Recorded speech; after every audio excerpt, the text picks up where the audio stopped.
Bismillahirrahmanirrahim. Allahumma salli ala sayyidina Muhammad wa alihi wa sahbihi wa sallim. Assalamualaikum warahmatullahi wabarakatuh. Sahih Al-Bukhari, Kitab Permulaan Wahyu, Bab Permulaan Wahyu, nomor hadits 3. Haddatsana Yahya bin Bukair qala haddatsana Al-Laits an Uqail an Ibn Shihab an Urwah bin Zubair عن عائشة أم المؤمنين أنها قالت: أول ما بدأ به رسول الله صلى الله عليه وسلم من الوحي الرؤيا الصالحة في النوم، فكان لا يرى رؤيا إلا جاءت مثل فلق الصبح، ثم حبب إليه الخلاء وكان يخلو بغار حراء فيتحنث فيه، وهو التعبد الليالي ذوات العدد قبل أن ينزع إلى أهله ويتزود لذلك، ثم يرجع إلى خديجة فيتزود لمثلها حتى جاءه الحق وهو في غار حراء، فجاءه الملك فقال: اقرأ. قال: ما أنا بقارئ. قال: فأخذني فغطني حتى بلغ مني الجهد، ثم أرسلني فقال: اقرأ. قلت: ما أنا بقارئ. فأخذني فغطني الثانية حتى بلغ مني الجهد، ثم أرسلني فقال: اقرأ. فقلت: ما أنا بقارئ. فأخذني فغطني الثالثة ثم أرسلني فقال: اقرأ باسم ربك الذي خلق، خلق الإنسان من علق، اقرأ وربك الأكرم. ورجع بها رسول الله صلى الله عليه وسلم يرجف فؤاده، فدخل على خديجة بنت خويلد رضي الله عنها فقال: زملوني زملوني، فزملوه حتى ذهب عنه الروع، فقال لخديجة وأخبرها الخبر: لقد خشيت على نفسي. فقالت خديجة: كلا والله ما يخزيك الله أبدا، إنك لتصل الرحم وتحمل الكلا وتكسب المعدوم وتقري الضيف وتعين على نوائب الحق. فانطلقت به خديجة حتى أتت به ورقة ابن نوفل ابن أسد ابن عبد العزى ابن عم خديجة، فقال له ورقة: هذا الناموس الذي نزل الله على موسى، يا ليتني فيها جذعا، ليتني أكون حيا إذ يخرجك قومك. فقال رسول الله صلى الله عليه وسلم: أو مخرجيهم؟ قال: نعم، لم يأتي رجل قط بمثل ما جئت به إلا عودي، وإن يدركني يومك أنصرك نصرا معزرا.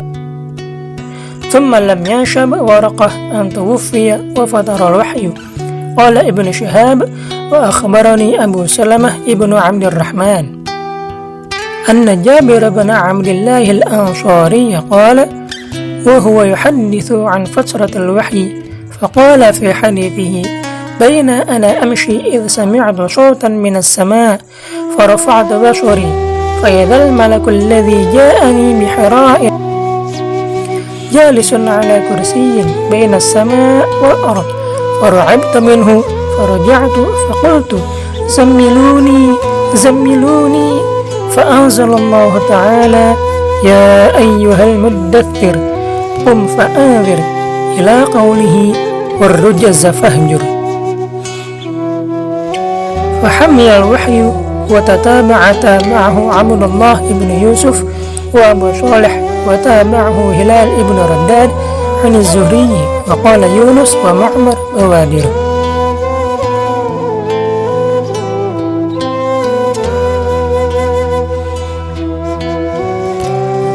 Telah menceritakan kepada kami, Yahya bin Bukair berkata, telah menceritakan kepada kami dari Al-Laits, dari Uqail, dari Ibn Shihab, dari Urwah bin Az-Zubair, dari Aisyah ibu kaum mukminin bahwasanya dia berkata, Permulaan wahyu yang datang kepada Rasulullah Shallallahu Alaihi Wasallam adalah dengan mimpi yang benar dalam tidur.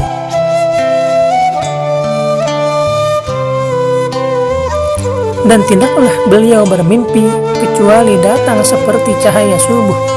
Kemudian beliau dianugerahi kecintaan untuk menyendiri.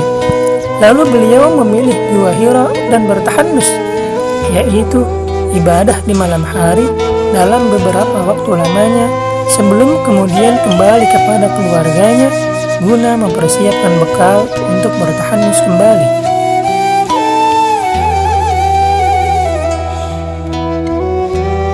Kemudian beliau menemui Khadijah mempersiapkan bekal, sampai akhirnya datang Al-Haq saat beliau di Gua Hira. Malaikat datang seraya berkata, "Bacalah." Beliau menjawab, "Aku tidak bisa baca." Nabi Shallallahu Alaihi Wasallam menjelaskan,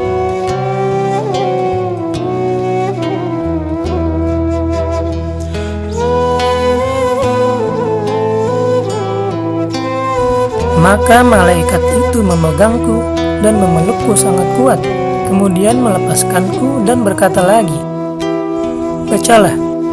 Beliau menjawab, "Aku tidak bisa baca." Maka malaikat itu memegangku dan memelukku sangat kuat, kemudian melepaskanku dan berkata lagi, "Bacalah." Beliau menjawab, "Aku tidak bisa baca." Malaikat itu memegangku kembali dan memelukku untuk ketiga kalinya dengan sangat kuat, lalu melepaskanku dan berkata lagi, "Bacalah dengan menyebut nama Tuhanmu yang menciptakan. Dia telah menciptakan manusia dari segumpal darah. Bacalah, dan Tuhanmu lah yang maha pemurah."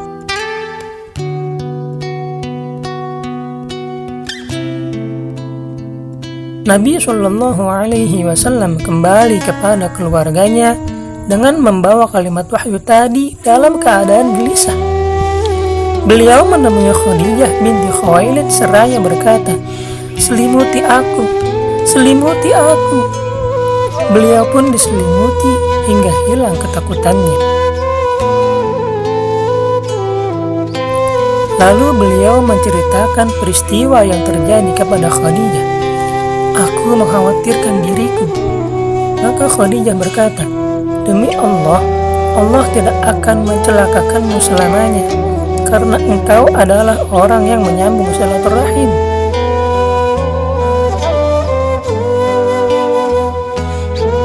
Khadijah kemudian mengajak beliau Shallallahu Alaihi Wasallam untuk bertemu dengan Waraqah bin Naufal bin Asad bin Abdul Uzza, putra paman Khadijah yang beragama Nasrani di masa jahiliyah. Dia juga menulis buku dalam bahasa Ibrani, juga menulis kitab Injil dalam bahasa Ibrani dengan izin Allah. Saat itu Waraqah sudah tua dan matanya buta.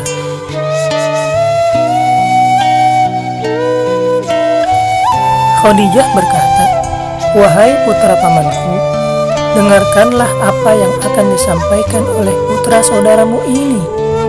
Waraqah berkata, "Wahai putra saudaraku, apa yang sudah kamu alami?" Maka Rasulullah Shallallahu Alaihi Wasallam menuturkan peristiwa yang dialaminya.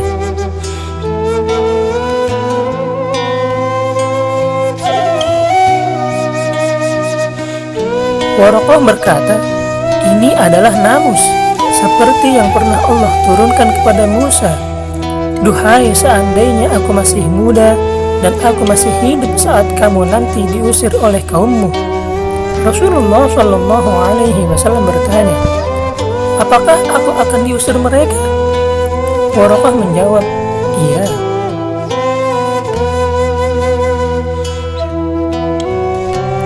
Karena tidak ada satu orang pun yang datang dengan membawa seperti apa yang kamu bawa ini, kecuali akan disakiti. Seandainya aku ada saat kejadian itu, pasti aku akan menolongmu dengan sekemampuanku.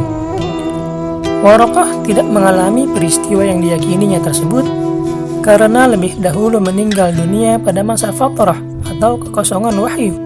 Ibnu Syihab berkata, telah mengabarkan kepadaku Abu Salamah bin Abdurrahman bahwa Jabir bin Abdullah al-Ansari bertutur tentang kekosongan wahyu, sebagaimana yang Rasulullah Shallallahu Alaihi Wasallam ceritakan. Ketika sedang berjalan, aku mendengar suara dari langit. Aku memandang ke arahnya, dan ternyata malaikat yang pernah datang kepadaku di Gua Hira duduk di atas kursi antara langit dan bumi. Aku pun ketakutan dan pulang dan berkata, "Selimuti aku, selimuti aku." Maka Allah Ta'ala menurunkan wahyu, "Wahai orang yang berselimut," sampai firman Allah, "dan berhala-berhala tinggalkanlah." Sejak saat itu, wahyu terus turun berkesinambungan. Hadis ini juga diriwayatkan oleh Abdullah bin Yusuf dan Abu Shalih juga oleh Ilal bin Raddad dari Az-Zuhri. Dan Yunus berkata, dan Ma'mar menyepakati bahwa dia mendapatkannya dari Az-Zuhri. Shadaqallah wa shadaqa rasuluh.